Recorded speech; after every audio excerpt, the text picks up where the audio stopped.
Fíjense ustedes, transición en España fue una sorpresa. Es decir, que quien diga que todo estaba hablado, que había unos sabios que fueron a una pizarra y diseñaron lo que iba a pasar, literalmente mienten. La mentira o falsas verdades, como se llaman ahora, o la posverdad, o como quieran llamarle. La transición fue una sorpresa para quienes la iban realizando y sobre todo una sorpresa para la opinión internacional que había previsto que en España, después de la muerte de Franco, iba a inaugurarse un periodo de fuerte violencia, de enfrentamientos que podían llevar, porque los españoles eran gente dada a la violencia, a una situación de guerra civil o de preguerra civil. Intelectuales muy conocidos, politólogos, sociólogos, habían escrito en los años 70, historiadores, habían escrito en los años 70 que lo más probable que iba a pasar en España es que un pueblo como el español, con una historia de guerras civiles, sin una fuerte autoridad que controlara la situación y que controlara el proceso de transición o de lo que fuera, que se inauguraría la muerte de Franco, probablemente iban a pasar por un tiempo de caos. Caos fue la palabra que utilizó algún politólogo, Sartori, por ejemplo, con una enorme profusión de grupos políticos incapaces de entenderse y que probablemente la experiencia que se iba a repetir era la experiencia de la Segunda República. Entendida la Segunda República, según estos politólogos, no era solo Sartori, hubo muchos más, entendida la Segunda República como un periodo de caos que condujo a una guerra civil. Bueno, la transición cuando se realiza, mientras se realizó, si tenéis curiosidad, ahora hay mucho ya en internet bueno, consultar los despachos que envían los embajadores, el embajador británico, el embajador norteamericano, siempre están a la expectativa de qué puede pasar. El influjo externo es prácticamente nulo, directo, digo, de intervención. No saben, realmente están despistados. Y, por ejemplo, el nombramiento de Adolfo Suárez les pilla a todos de sorpresa, nadie se lo espera. Alone at the top, dice el embajador norteamericano, que era un tipo muy inteligente. Y manda al despacho, dice, este es un hombre solo en la cumbre, no tiene nada debajo, no tiene nada que le vaya a apoyar. Así titula el despacho de ese día. Y sin embargo, cuando empieza el proceso de transición, que realmente, en mi opinión, empieza con las primeras medidas que toma el gobierno del presidente Suárez, lo veremos un poquito más adelante, la sorpresa se va convirtiendo en, bueno, esta gente se está conduciendo de manera distinta a lo esperado, digamos. Este es el punto. Y esto tiene las trazas de que puede conducir efectivamente a unas elecciones que lleven a un proceso constituyente. Los problemas no eran pocos, son años de plomo en Europa, son años de una violencia terrorista fuerte en Italia, en Alemania, también en España. O sea, no es una transición pacífica para nada, es una violencia que viene de grupos terroristas, sobre todo en España de ETA, pero también de una extrema derecha que recurre a atentados mortales, como aquí mismo en la calle Atocha, el grupo de abogados laboralistas comunistas, o sea, el Partido Comunista. Pero los pasos que se van dando van abriendo caminos en los que se van incorporando todas las fuerzas que se están organizando en ese momento. es decir, todos los pasos que se dan a partir de la Ley para la Reforma Política, diciembre de 1976, van conduciendo, incluso antes del decreto ley de amnistía de julio, que es la primera medida que toma el gobierno Suárez, van con la idea de ir incluyendo en el campo de la política a quienes habían sido antes réprobos o habían estado excluidos o habían... con una duda que está ahí pendiente, que es ¿qué se hace con el Partido Comunista?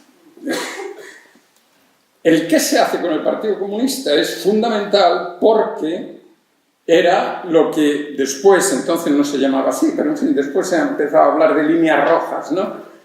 Bueno, era un veto que había puesto el alto mando militar. Es decir, los militares se habían rechazado absolutamente la posibilidad de que se fuera a legalizar el Partido Comunista antes de unas primeras elecciones. Ahí la diplomacia internacional estuvo a ver cómo iba, ¿no? Es claro que Kissinger, que ya salía de la Secretaría de Estado, habló de que los comunistas mejor que esperen. La socialdemocracia alemana, que estaba financiando al Partido Socialista Español y había apostado por el Partido Socialista Español, probablemente, y cuando hablo de socialdemocracia alemana hablo de Willy Brandt, que es en este momento el secretario general de la socialdemocracia alemana, Willy Brandt, probablemente en una visita que hace a España en enero del 77, dejó entender que los españoles podían proceder como los alemanes después de la Segunda Guerra Mundial, es decir, que esperen los comunistas, que esperen. No en los primeros pasos de una transición, que si querían se presentaran con otro nombre, pero no el reconocimiento del Partido Comunista, y recomendó al Partido Socialista que de todas maneras, aunque el Partido Socialista no fuera legalizado, que ellos se presentaran, que no hicieran la legalización del Partido Comunista una condición sine qua non del proceso que se estaba poniendo en marcha. El punto de inflexión de la transición española es la legalización del Partido Comunista en estas circunstancias. Abril de 1977, Semana Santa. Bueno, el hecho de que finalmente la transición conduzca a unas elecciones generales en las que participa el Partido Comunista contra el veto de los militares que Suárez logra, esquivar. Los militares empiezan a perder su derecho a veto en el proceso con la legalización del Partido Comunista. Esto es un punto clave en la transición española, absolutamente clave, porque los militares, que eran una fuerza política, eran un poder político en la España de la dictadura, los militares que habían perdido mucho poder político desde los años finales de los 50 hasta los años 73, 74, el poder político que habían perdido no afectaba su poder de veto. Es decir, es cierto que ellos ya no dictaban la política. La política la hacían civiles.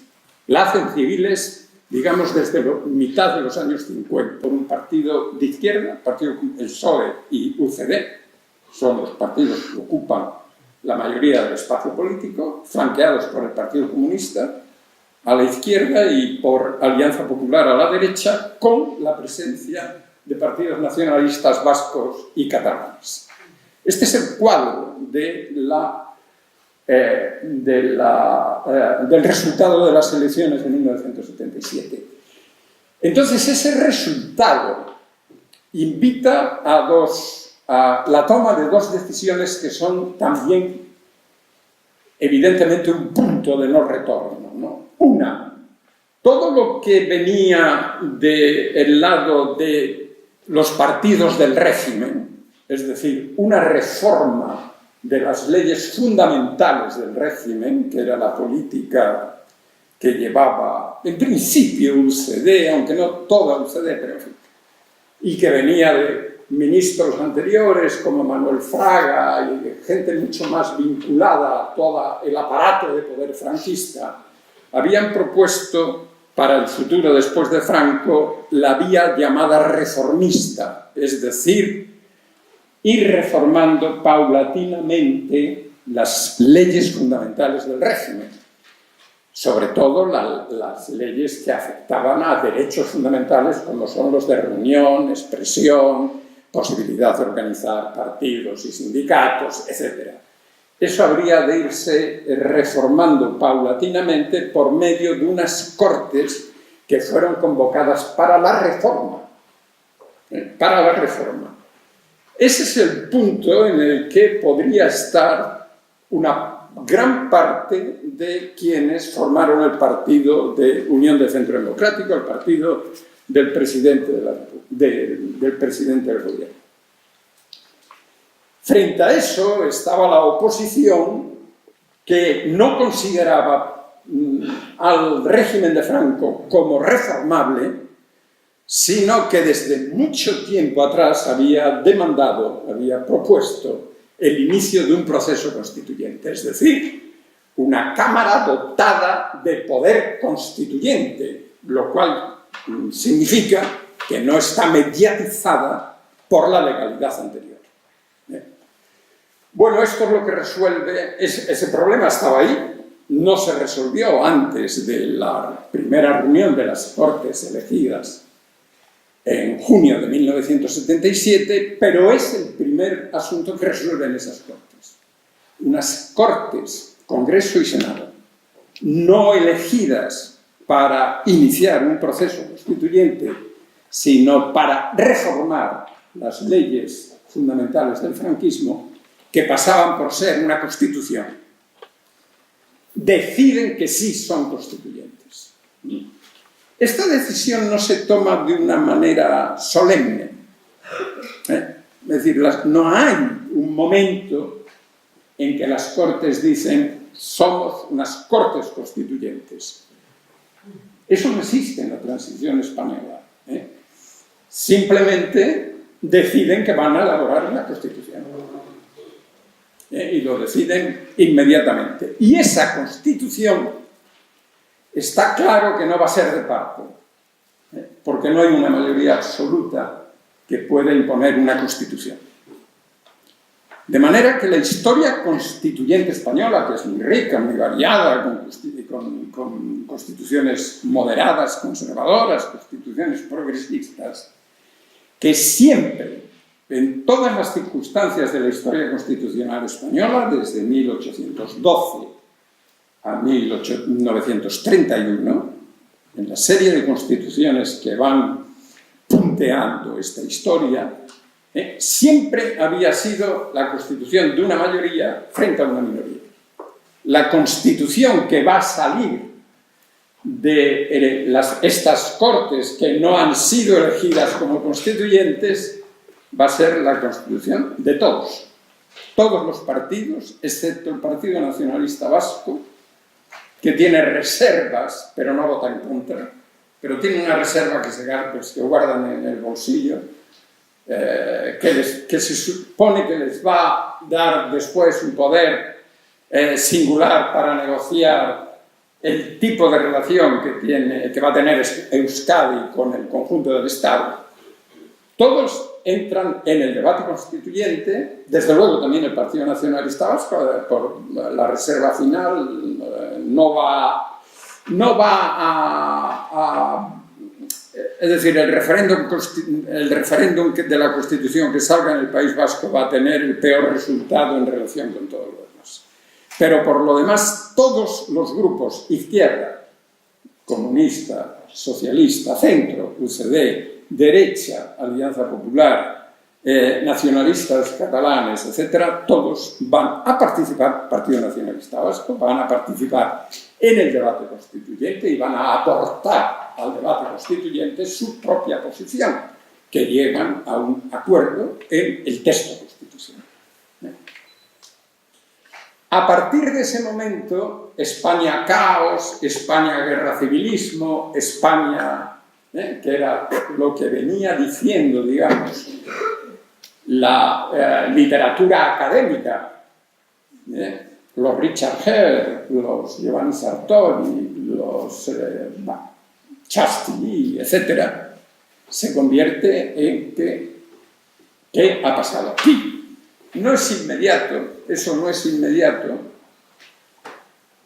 porque la transición tiene problemas, hay un intento de golpe de Estado, el año 80 es una catástrofe, pero finalmente el voto del 82 y la rapidez con la que el Partido Socialista lleva finalmente a España a la integración con Europa, eso acaba por despertar cierta admiración en el mundo académico, sobre todo en el mundo académico de Estados Unidos y de Gran Bretaña, es decir, el que se expresa en inglés. Y a partir de ahí es cuando se construye la visión que lo que ha ocurrido en España es un modelo, modelo en el sentido de construcción teórica que ayuda a conocer e interpretar lo que ha ocurrido. Y entonces España es el modelo de transition by transaction. Voy a dedicar el último momento a mirar al pasado, ¿vale? Los últimos 10 minutos, si tengo, a mirar el pasado. Mi interés por la transición, que en fin es el que se deriva de haberme interesado previamente por la República, con la pregunta ¿por qué esto? Que fue una explosión de expectativas, que fue un momento, digamos, de que por fin España salía de una historia más bien...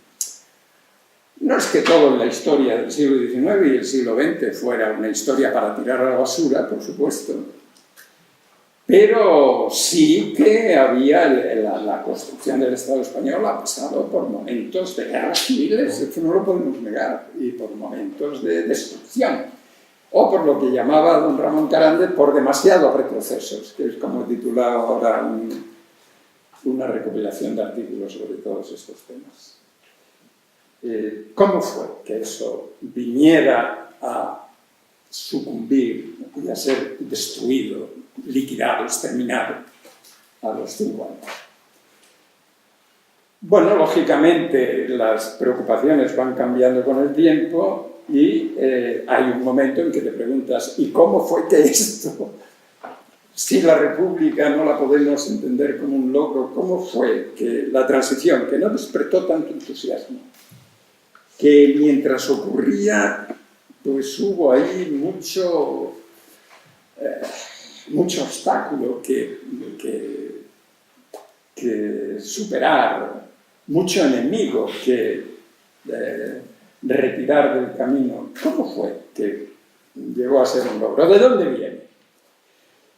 Y para mi sorpresa me puse a buscar, claro, ahora tenemos la posibilidad de buscar las cosas con mucha más facilidad que antes, efectivamente, porque quien utiliza, pues, por ejemplo, un sistema, yo utilizo el FactMaker, que es algo espléndido, porque tú vas metiendo ahí fichas, y luego ni tienes idea de lo que has metido, porque son miles y miles.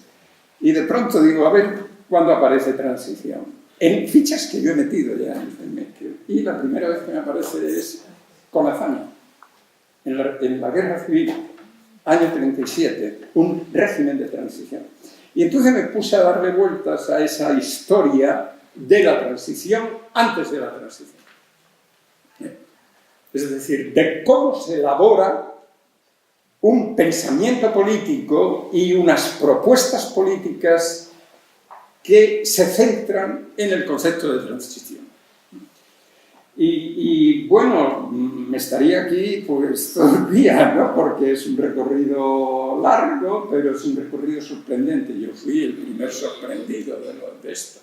no esperaba la riqueza y la variedad de circunstancias y la diversidad de actores políticos que están hablando de transición en España o en el exilio, con objeto de indicar un lapso de tiempo que va desde una guerra civil a una democracia. Es decir, cuando Azaña habla de transición, parte de un supuesto: la República no va a ganar la guerra civil. Vuelen ustedes con la imaginación al año 36, principios del 37. En España hay una guerra civil que a partir ya casi desde finales de julio, principios de agosto, se convierte en una guerra civil de alcance internacional. Es decir, aquí hay combatiendo fascistas italianos, nazis alemanes, son los primeros que llegan, pero después llegarán las brigadas internacionales que están organizadas por la Internacional Comunista y el Partido Comunista.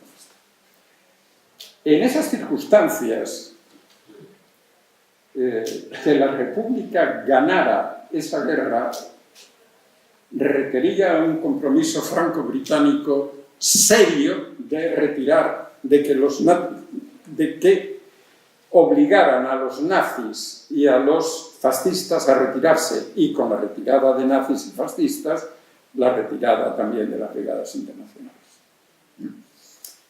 Esta idea, que es de Azaña, esta idea va a estar alimentada de la siguiente manera: para que la República no pierda la guerra, no para que la gane, es necesario que Francia y Gran Bretaña decreten con las potencias implicadas lo que llamaba una suspensión de armas, que durante esa suspensión de armas, por no hablar de armisticio, que sería que le das títulos al contrario, títulos de beligerancia, Azaña habla de suspensión de armas, durante la suspensión de armas se reconstruirían los lazos entre las dos Españas que ya están bajo autoridad de los militares rebeldes o bajo gobierno republicano. Quedarían cada cual en su lugar y se iniciaría lo que Azaña llamaba un régimen de transición que devolvería a los españoles las libertades perdidas con la guerra civil, y una vez recompuestos los lazos, los vínculos entre españoles y recuperadas las libertades, se procedería a un plebiscito cuyo resultado todos se comprometían a aceptar, un plebiscito sobre el régimen político que los españoles quisieran darse. Esta es, en resumidas cuentas, la primera propuesta de una transición, el tiempo que media entre una suspensión de armas y la aprobación de una constitución o de un plebiscito que dé paso a un proceso constituyente. Esta propuesta fue presentada al Foreign Office, junto a la propuesta de unos comités por la paz civil y religiosa de España que se habían creado en París por católicos republicanos y que van ideando ahí la lumbrera, digamos, bueno, lumbrera es una manera de decirlo. El personaje fuerte ahí es Maritain, y por la parte de España Alfredo Mendizábal, José María de Semprún Urrea, en fin, el grupo de católicos republicanos que ha huido porque podían ser liquidados por las dos partes. Y ha huido y se ha retirado de la guerra, se ha retirado del combate. Presentan, por medio del delegado del Vaticano a la coronación de Jorge VI, y Azaña, por medio de Julián Besteiro, a esa misma coronación, presentan un plan igual, prácticamente igual. No le llaman subversión de armas, le llaman una tregua, un incluso un armisticio, pero transición indica lo mismo. Y una intervención internacional. Lo que están pidiendo es una intervención internacional.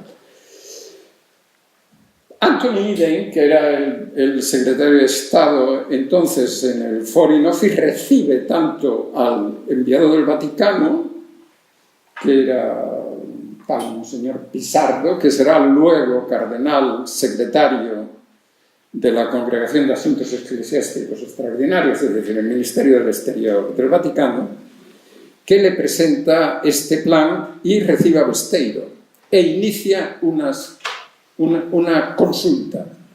Los británicos no quisieron nunca meter las manos en el avispero español. Los españoles, lo que les interesa claramente, y la documentación diplomática en esto es clarísima, es salvaguardar los intereses de Gran Bretaña. Gran Bretaña ni Francia entendieron nunca lo que Azaña les estaba intentando transmitir, que si Alemania e Italia triunfaban en la Guerra Civil Española, ellos, Gran Bretaña y Francia, perderían la primera batalla de la Segunda Guerra Mundial. Esto se lo dice Azaña a sus visitantes en agosto de 1936. Se lo dice a Jean-Richard Wolff. Mira, dígale usted a su primer ministro, que era entonces Leon Blum, que sí, que lo que se está defendiendo ahí, él miraba desde el Palacio Nacional, Palacio Real, y le sacaba la ventana y le decía, ve usted ese humo ahí en la sierra. Bueno, lo que se está defendiendo ahí es a la República Francesa. Porque si la República pierde esta guerra, Francia habrá perdido la primera batalla. Bueno, Francia no perdió la primera batalla, Francia fue incapaz de dar la primera batalla. Es decir, Francia sucumbió. Y efectivamente los nazis se estaban preparando en España. ¿Qué podía pasar? Pasó 4 años después, pero pasó. Bueno, esta idea de que la transición podría recorrer ese camino es la que llega después de una larga historia, en fin, no puedo ya detenerme en ella, pero después de una larga historia, porque las consultas que hacen tanto Eden como Pisardo son totalmente desalentadoras. El representante de Gran Bretaña en España le dice al Foreign Office, dice, yo no creo que aquí una paz sea posible. Esta es una guerra to the knife, es una guerra hasta el cuchillo. Y esta guerra no va a terminar con una paz. Se lo dice totalmente claro. Y al arzobispo entonces Pisardo, que llama al cardenal Gomá, que es el representante del Vaticano en España, porque no hay nuncio en ese momento, el Vaticano está mirando a ver qué va a pasar todavía en España, estamos en mayo del 37. Le dice Gomá, ustedes no han entendido la naturaleza de la guerra española. Esta es una guerra de exterminio. Esta guerra no puede terminar con un vencedor y un vencido. Y hay otra idea, y con esto quiero terminar ya, hay otra idea. El coloquio de Múnich es el último momento de una expectativa de una intervención exterior. Es un coloquio que se celebra bajo los auspicios del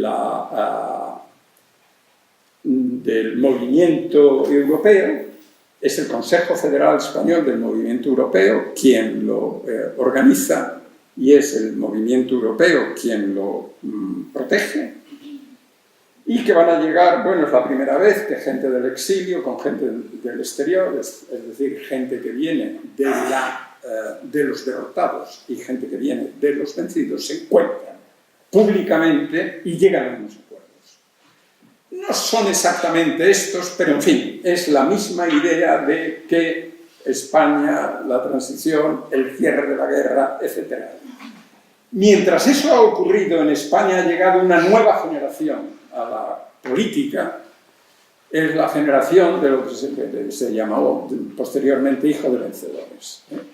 Esta generación tiene una primera irrupción en la política con los hechos de febrero aquí en Madrid, universitarios. Es la primera rebelión, digamos, contra el régimen, que va a ser seguida por otras universidades y que va a dar lugar a que el Partido Comunista, que viene de una larga historia, se gire en su política y proceda en el año 56 a elaborar una nueva política que tiene mucho que ver aproximadamente con la svolta de Salerno que Togliatti dio al comunismo italiano al final de la Guerra Mundial.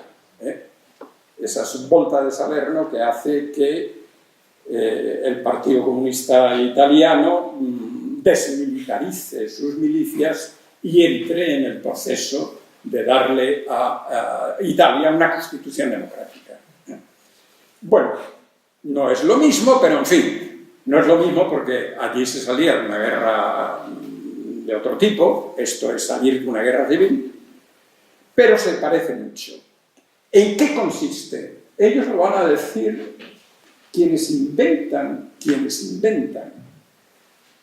lo que se puede llamar largo sintagma de transición, es el Partido Comunista, en el año 57, cuando habla de que es necesario en España un proceso de transición pacífica de la dictadura a la democracia.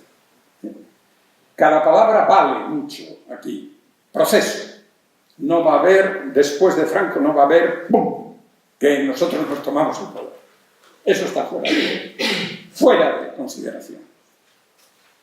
De transición se va a requerir un tiempo. Pacífica, no hay recurso a la violencia, es una renuncia explícita a acciones violentas. De la dictadura, es decir, salimos de la dictadura no a la república, que es lo importante aquí, sino a la democracia. La palabra república desaparece del lenguaje comunista en estos años. Es la democracia. El problema de España no es monarquía o república, es dictadura, democracia. Eso es un invento también retórico del Partido Comunista. El Partido Comunista, a partir de los años 60, entra en un diálogo, digamos, por la base, con sectores de la democracia cristiana, del mundo católico de las parroquias, del mundo católico de los conventos, de la nueva generación que está saliendo y que está declarándose ajena a la guerra civil. La guerra civil, la mirada sobre la guerra civil se transforma. La guerra civil es algo a liquidar, clausurar, borrar, olvidar, etc. No podemos partir de la guerra civil para la transición. Desde ese momento, lo que se está multiplicando en España a partir de mediados de los años 60 es lo que se llamó diálogo comunismo-cristianismo. En términos no de intelectuales, no de teóricos, sino en términos de vida diaria, eso significa que los movimientos vecinales, las asociaciones de cabezas de familia, las estructuras mismas del régimen van a incorporar o se van a incorporar católicos que rompen con la idea de la nación católica, del nacionalcatolicismo, etc. Se van a incorporar con comunistas y con quien ande por allí. Compañeros de viaje, algunos socialistas, demócratas cristianos de izquierda o demócratas cristianos, en fin, hay toda clase de familias demócrata cristiana. ¿Qué hay de nuevo en esto? Que no hay ninguna expectativa de que el exterior intervenga. Es decir, que la transición va a ser lo que se logre avanzar dentro de las mismas estructuras del régimen. Y habrá que hacerse con los colegios de abogados, con los colegios profesionales, habrá que dar la lucha en las universidades, dar la lucha en el interior de la organización sindical, etc. Y esta idea de que la transición es algo que surge desde la misma realidad española de los años 60, que va a, después de Franco, ¿qué? Iniciarse un proceso que a partir de una amnistía general culmine en una amnistía general que es la forma de cerrar la guerra civil. Es decir, la amnistía general aparece rápidamente en las construcciones de proyectos de transición, aparece en 1948 ya, cuando los socialistas y los monárquicos llegan a un plan, que es luego papel mojado. Ya el primer punto es la amnistía general. Amnistía general cierra la guerra civil. A partir de la amnistía general, legalización de todos los partidos políticos que conduzca a unas elecciones generales que den lugar a unas cortes constituyentes que elaborarán una constitución. Y aquí comienza la historia que les conté al principio y yo ya me cambio. Muchas gracias.